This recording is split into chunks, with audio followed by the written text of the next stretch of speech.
સૌને મારા નમસ્કાર. ડૉક્ટર રમેશ કાલિયા યુટ્યુબ ચેનલમાં આપ સૌનું હાર્દિક સ્વાગત કરું છું. આપણે કરંટ અફેર્સ સિરીઝમાં કે જે જીપીએસસી અને હાલ જે પોલીસ કોન્સ્ટેબલની એક્ઝામની જે સૌ યુવાનો તૈયારી કરી રહ્યા છે તેમના માટે પીએસઆઈની ભરતી કે અન્ય જે સ્પર્ધાત્મક પરીક્ષાઓ રહેલી છે એ સ્પર્ધાત્મક પરીક્ષાઓ અંતર્ગત આપણે જે કરંટ અફેર સિરીઝની જે શરૂઆત કરી છે જેથી કરીને ઘરે બેસીને તૈયારી કરતા વિદ્યાર્થીઓને ખૂબ જ ઉપયોગી નીવડે તે માટે આ પ્રયત્ન કરવામાં આવ્યો છે અને તે માટે આપણે કરંટ અફેરની સિરીઝમાં આજે આપણે આગળ જોઈએ તો આજના વિડીયોમાં આપણે ખાસ 22 થી 30 એપ્રિલ સુધી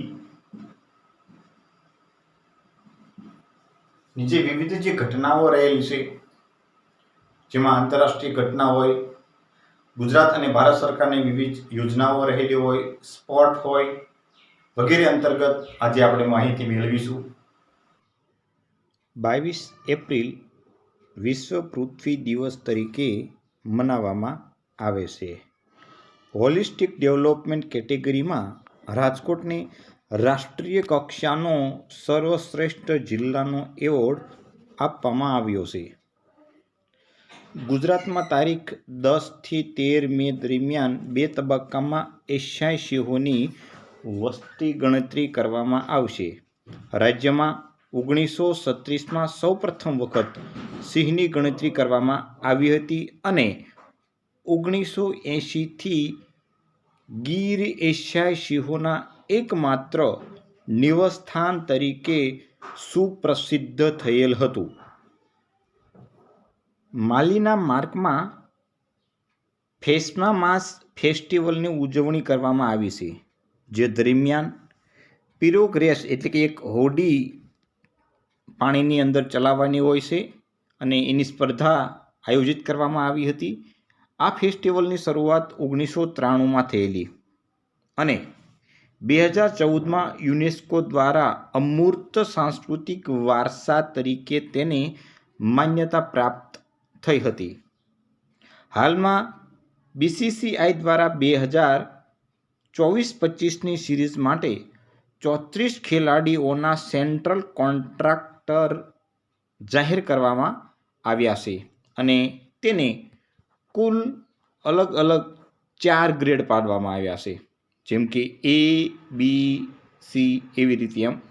તેમાં જોઈએ તો A+ જે ગ્રેડ જે રહેલો છે કે તેની સેલેરી એટલે કે પગાર 7 કરોડ જેટલો હોય છે. તેમાં રોહિત શર્મા, વિરાટ કોહલી, જસપ્રીત બુમરાહ અને રવિન્દ્ર જાડેજાનો સમાવેશ થાય છે. જ્યારે એ ગ્રેડની અંદર હાર્દિક પંડ્યા, શુભમ ગિલ, ઋષભ પંત, મોહમ્મદ શામી, મોહમ્મદ સિરાજ વગેરે ખેલાડીઓનો સમાવેશ થાય છે. જ્યારે બી કેટેગરીની અંદર જે ખેલાડીઓનો સમાવેશ થાય છે તેને 3 કરોડ રૂપિયા સેલેરી એટલે કે પગાર આપવામાં આવે છે અને તેમાં સૂર્યકુમાર યાદવ, યશસ્વી જયસ્વાલ, શ્રેયસ અય્યર, અક્ષર પટેલ, કુલદીપ યાદવનો સમાવેશ થાય છે. જ્યારે સી કેટેગરી રહેલી છે તેમાં રિંકુ સિંહ, રવિ બિશ્નોઈ, હર્ષદીપસિંહ વગેરેનો સમાવેશ કરવામાં આવ્યો છે. ઇતિહાસના પ્રથમ વખત લેટિન અમેરિકાના ખ્રિસ્તી ધર્મના ધર્મગુરુ પોપ ફ્રાન્સિસનું રોમ ખાતે 28 વર્ષની ઉંમરે અવસાન થયું છે. ચીને હાલમાં 10G એટલે કે જે આપણે 5G આવે છે એમ ચીને 10G બ્રોડબેન્ડની શરૂઆત કરી છે, જે વિશ્વનું સૌથી ઝડપી નેટવર્ક ગણવામાં આવે છે. રામમોહન નાયડુની WEF એટલે કે વર્લ્ડ ઇકોનોમિક ફોરમ દ્વારા વર્ષ 2025ના યંગ ગ્લોબલ લીડર્સ તરીકે પસંદગી કરવામાં આવી છે. SBI એટલે કે સ્ટેટ બેંક ઓફ ઇન્ડિયા દ્વારા ફરી એકવાર અમૃત વૃષ્ટિ FD યોજના શરૂ કરવામાં આવી છે. મત્સ્ય ઉદ્યોગને પ્રોત્સાહન આપવા માટે PMMSY હેઠળ પોંડિચેરીમાં મત્સ્ય ઉદ્યોગ પ્રોજેક્ટનું હાલમાં ઉદ્ઘાટન કરવામાં આવ્યું છે. ન્યૂ દિલ્હી ખાતે નૌકાદળ મેઘયાન 2025 સિમ્પોજિયસની ત્રીજી આવૃત્તિનું આયોજન કરવામાં આવ્યું હતું. 23 એપ્રિલ વિશ્વ પુસ્તક દિવસ તરીકે મનાવવામાં આવે છે. જમ્મુ કાશ્મીરમાં ખૂબ જ ક્રૂર કહી શકાય તેવા પલગામમાં મોટો આતંકવાદી હુમલો થયો છે, જેમાં 22થી પણ વધારે પ્રવાસીઓની હત્યા કરવામાં આવી છે. વર્લ્ડ સ્પેસ સ્પોર્ટ એવોર્ડ સમારંભ સ્પેનના મેડ્રિડ ખાતે યોજવામાં આવ્યો હતો અને આ લોરિયસ સ્પોર્ટ એવોર્ડ વિજેતાઓ જે ખેલાડીઓ રહેલા છે તેની યાદી આપણે થોડીક ટૂંકમાં જોઈ લઈએ. તેમાં sport man of the years award Armand ડુપ્લાસ્ટિકને આપવામાં આવ્યો છે, જ્યારે sport womans of the years award Simone બાઇલ્સને આપવામાં આવ્યો છે, જ્યારે world team of the year award Real Madrid એટલે કે જે ફૂટબોલ સાથે સંકળાયેલ છે તેને આપવામાં આવ્યો છે, જ્યારે breakthrough of the year award Lamine યમાલને આપવામાં આવ્યો છે, જે ફૂટબોલની રમત સાથે સંકળાયેલ છે. આ ઉપરાંત world comeback of the year award Rebeca એન્ડ્રોડને આપવામાં આવેલ છે અને એક ફેમસ વિશ્વના ખેલાડી તરીકે તેણે નામના મેળવેલી છે. આ ઉપરાંત world access sports of the years કે જે એવોર્ડ્સ જે રહેલો છે તે ટોમ પિડકોકને આપવામાં આવેલો છે.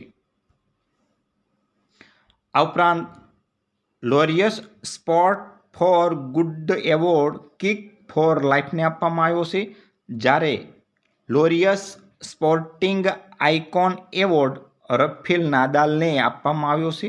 આ ઉપરાંત Laureus lifetime achievement award Kelly Slater નામના ખેલાડીને આપવામાં આવેલ છે. આ ઉપરાંત ક્રિકેટના બાઇબલ તરીકે ઓળખાતું વિઝડન ક્રિકેટર્સ અલમાન કે, ભારતીય ક્રિકેટર જસપ્રીત બુમરાહ અને સ્મૃતિ મંધાનાને સર્વશ્રેષ્ઠ ક્રિકેટના એવોર્ડથી સન્માનિત કરવામાં આવ્યા છે. વિન્ડીઝનો ખેલાડી નિકોલસ પુરન બેસ્ટ 20 ક્રિકેટર તરીકે તેણે નામના મેળવી છે. હાલમાં PM નરેન્દ્ર મોદી સાઉદ અરબના પ્રવાસે જઈ બંને દેશો વચ્ચે સંરક્ષણ અને આર્થિક વેપાર બાબતે મંત્રણાઓ કરવામાં આવી છે, જ્યાં PMનું 21 તોપોથી સન્માન કરવામાં આવ્યું હતું. નેશનલ ફેમિલી હેલ્થ સર્વેના આંકડા મુજબ સૌથી વધારે અરુણાચલ પ્રદેશની મહિલાઓ દારૂનું સેવન કરે છે, જ્યાં 24% મહિલાઓ દારૂનું સેવન કરે છે. ત્યારબાદ ક્રમમાં જે આવે છે સિક્કિમ, આસામ, તેલંગાણા, ઝારખંડ વગેરે રાજ્યનો સમાવેશ થાય છે. હાલમાં અમરેલીમાં ચાલતા પાયલોટ ટ્રેનિંગ સેન્ટરનું વિમાન ક્રેશ થયું છે. સ્કોટલેન્ડમાં હિન્દુઓને સમાનતા મળે તે માટે વિશ્વમાં સૌથી પહેલા કાયદો ઘડવામાં આવ્યો છે. IPL મેચમાં જોવા મળતા રોબોટ ડોગનું નામ ચંપક રાખવામાં આવ્યું છે. 24 એપ્રિલ પંચાયતી રાજ દિવસ તરીકે ઓળખાય છે. ભારત સરકારની પંચાયતી રાજ મંત્રાલય દ્વારા હાલ PAI એટલે કે પંચાયત ડેવલપમેન્ટ ઇન્ડેક્સ જારી કરવામાં આવ્યા છે. 20માં રોહિત શર્માએ 12,000 રન પૂરા કર્યા, જે વિરાટ કોહલી બાદ બીજો ભારતીય ખેલાડી બન્યો છે. ઓસ્ટ્રેલિયાના ભૂતપૂર્વ ક્રિકેટ ખેલાડી સ્ટેક પોલનું હાલમાં 84 વર્ષની ઉંમરે અવસાન થયું છે. હાલમાં ભારતે અરબી સમુદ્રમાં INS સુરતનું સફળ પરીક્ષણ કર્યું છે. હાલમાં WHO એટલે કે વર્લ્ડ હેલ્થ ઓર્ગેનાઇઝેશન દ્વારા 25 એપ્રિલનો દિવસ વિશ્વ મેલેરિયા દિવસ તરીકે ઉજવવામાં આવે છે. નાગપુર યુનિવર્સિટી દ્વારા મહારાષ્ટ્રમાં યવતમાળ જિલ્લામાંથી 3000 વર્ષ જૂના લોહયુગ સંસ્કૃતિના અવશેષો હાલ શોધી કાઢ્યા છે. નેશનલ ફેડરલ એથ્લેટિક ચેમ્પિયનશિપમાં અમિનેશ કુજુરે 200 મીટરની દોડમાં 20.40 સેકન્ડમાં પૂરી કરી હતી અને તે અંતર્ગત તેણે ગોલ્ડ મેડલ જીતી લીધો છે. અગાઉ તેનો રેકોર્ડ અમલનો હતો અને કેરળમાં ચાલી રહેલ federation cup senior national athletic ચેમ્પિયનશિપમાં ગુજરાતની મિત્તલ સોલંકીએ હેમલ થ્રો સ્પર્ધામાં બ્રોન્ઝ મેડલ જીતી લીધો છે. કેલિફોર્નિયાના ઇન્ડિયો ખાતે Coachella valley music and art festival 2025નું આયોજન કરવામાં આવ્યું હતું, જે વિશ્વનો સૌ પ્રથમ મ્યુઝિક ફેસ્ટિવલ ગણવામાં આવે છે. પેરિસમાં 1.2 ટનની કેક બનાવી અને તેને ગિનીસ બુક ઓફ વર્લ્ડમાં સ્થાન મેળવ્યું છે. ભારત અને પાકિસ્તાન વચ્ચે ઈસવીસન 1960માં સિંધુ જળ સંધિ કરવામાં આવી હતી. દિલ્હીમાં જન્મ પ્રમાણપત્રને ડિજિટલ લોકર સાથે જોડવામાં આવ્યું છે. મહારાષ્ટ્રના રાજ્યપાલ સી.પી. રાધાકૃષ્ણને વર્ષ 2022-23 અને વર્ષ 2023-25 માટે શિવ છત્રપતિ રાજ્ય ખેલ પુરસ્કારથી તેમને સન્માનિત કરવામાં આવશે. ઇન્કમ ટેક્સ વિભાગ દ્વારા ઈ-પે ટેક્સ સુવિધા હાલમાં શરૂ કરવામાં આવી છે. હાલમાં પંજાબ સરકારે સ્કૂલો આસપાસ એનર્જી ડ્રિંક વેચાણ ઉપર પ્રતિબંધ મૂકનાર તે દેશનું પ્રથમ રાજ્ય બન્યું છે. દિલ્હીના ઇન્દિરા ગાંધી ઇન્ડોર સ્ટેડિયમમાં એશિયન યોગાસન ચેમ્પિયનશિપ 2025ની બીજી સિઝન હાલ યોજવામાં આવી રહી છે. 1 નવેમ્બર 2025થી દિલ્હીમાં ટ્રાન્સપોર્ટ અને કોમર્શિયલ વ્હીકલ વાહનો ઉપર પ્રતિબંધ મૂકવામાં આવશે. કર્ણાટક ગ્રામીણ સ્તરે પુરાવશેષ સર્વેક્ષણ પુરાવશેષ દસ્તાવેજીકરણ કરનાર દેશનું પ્રથમ રાજ્ય બન્યું છે. ઇસરોના પૂર્વ વડા અને 2020ની નવી શિક્ષણ નીતિના ઘડવૈયા કે કસ્તુરી રંગનનું 24 વર્ષની ઉંમરે હાલ અવસાન થયું છે. તેમનો જન્મ કેરળ રાજ્યના અર્નાકુલમ ખાતે થયો હતો. કસ્તુરી રંગનને પદ્મશ્રી, પદ્મભૂષણ અને પદ્મ વિભૂષણથી પણ સન્માનિત કરવામાં આવ્યા છે. 26 એપ્રિલનો દિવસ વિશ્વ બૌદ્ધિક સંપદા દિવસ તરીકે ઓળખવામાં આવે છે. છત્તીસગઢ ખાતે યોજાયેલ નેશનલ ફૂટબોલ ચેમ્પિયનશિપ ગુજરાતની અંડર-20 ટીમ પસંદગી પામી છે. જુલાઈ 1972માં ભારત અને પાકિસ્તાન વચ્ચે સિમલા કરાર કરવામાં આવ્યા હતા. તે સમયે ભારતના વડાપ્રધાન શ્રીમતી ઇન્દિરા ગાંધી હતા.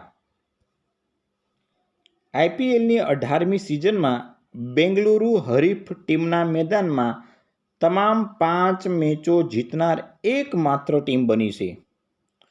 સુરતમાં ગુજરાતનું પ્રથમ ગોલ્ડ એટીએમ શરૂ કરવામાં આવ્યું છે. હાલમાં કામધેનુ યુનિવર્સિટી ગાંધીનગરના કુલપતિ તરીકે ડૉક્ટર પ્રફુલ્લચંદ્ર ટાંકીની નિયુક્તિ કરવામાં આવી છે. ન્યૂઝવીક અને સ્ટેટિસ્ટા દ્વારા મુંબઈમાં રહેલ કોકિલાબેન અંબાણી હોસ્પિટલને વર્લ્ડ્સ બેસ્ટ હોસ્પિટલ્સ 2025ની ગ્લોબલ રેન્કિંગમાં સ્થાન મળ્યું છે. ભારત પાકિસ્તાન વચ્ચે 1860માં સિંધુ જળ કરાર સમજૂતી કરવામાં આવી હતી.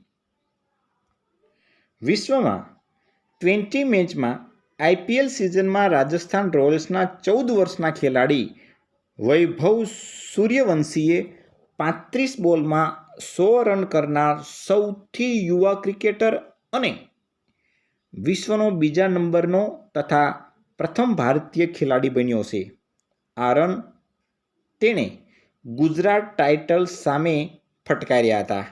થોડીક એ પણ માહિતી મેળવી લઈએ કે IPLમાં સૌથી ઝડપી સદીઓ કોને કરી છે. જેમ કે સૌથી વધારે ઝડપી જે સદી કરી છે એ છે 30 બોલની અંદર ગેલ નામના ખેલાડીએ કરેલી છે.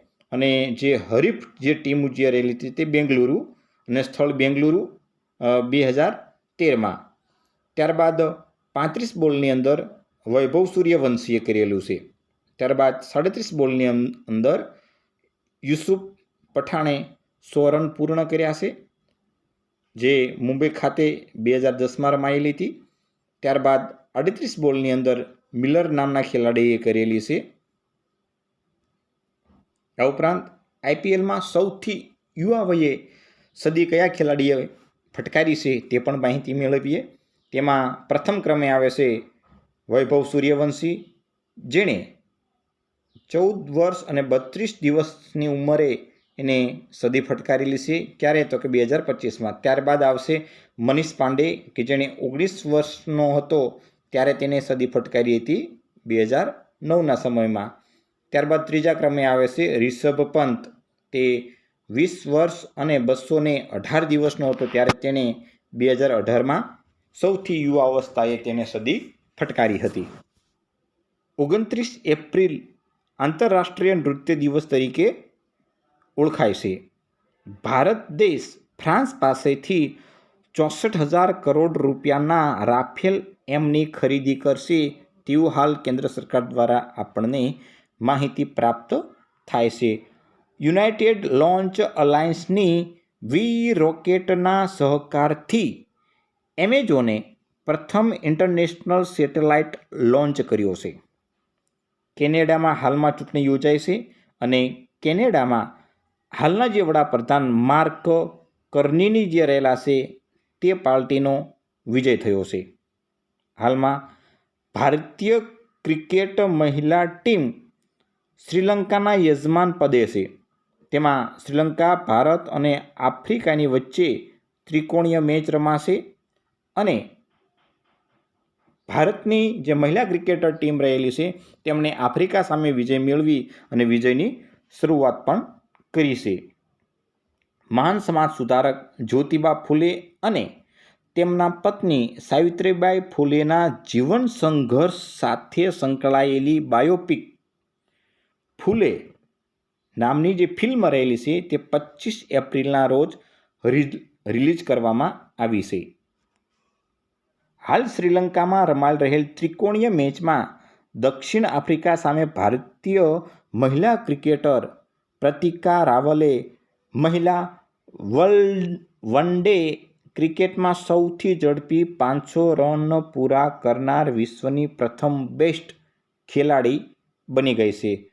રાષ્ટ્રપતિ દ્વારા જસ્ટિસ રામકૃષ્ણ ગવઈને 14 મે 2025થી 52માં CJI એટલે કે ચીફ જસ્ટિસ ઓફ ઇન્ડિયા તરીકે શપથ લેશે અને તેમનો જન્મ મહારાષ્ટ્રમાં થયો છે.